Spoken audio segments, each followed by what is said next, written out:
পেঁয়াজটা ভাজা ভাজা হতেই কিন্তু জাস্ট একটু টমেটো সস দিয়ে দিলাম, আর তারপর আগে থেকে ভেজে রাখা আলুটা দিয়ে সেই পেস্ট করে রাখা মশলাটা ভালো করে আলুর সাথে কষিয়ে নিয়ে রাতে যে ভিজিয়ে রেখেছিলাম চানাটা সেইটাকেও দিয়ে দিয়েছি। না না, চানা আগে থেকে সেদ্ধ করার একদম দরকার নেই, এইভাবে কষিয়ে একটু গরম জল দিয়ে তারপর 4-5টা মতো সিটি মেরে নিলেই কিন্তু আজকের চানা একদম রেডি। আর চানার সাথে কে কে লুচি কচুরি খেতে ভালোবাসো আমায় জানিও। আমার তো চানা হলেই, পরোটা নয়তো লুচি না হলে ভালোই লাগে না। তো এখানে আজকের কিন্তু আমাদের আলু দিয়ে ঘরোয়া স্টাইলে চানা একদম রেডি।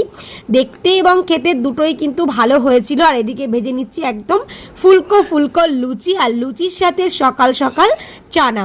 আজকের ব্রেকফাস্টটা কিন্তু একদম জমে ক্ষীর। বরমশাই তো বলছে সকাল সকাল রেস্টুরেন্টে খেয়ে এলাম মনে হলো।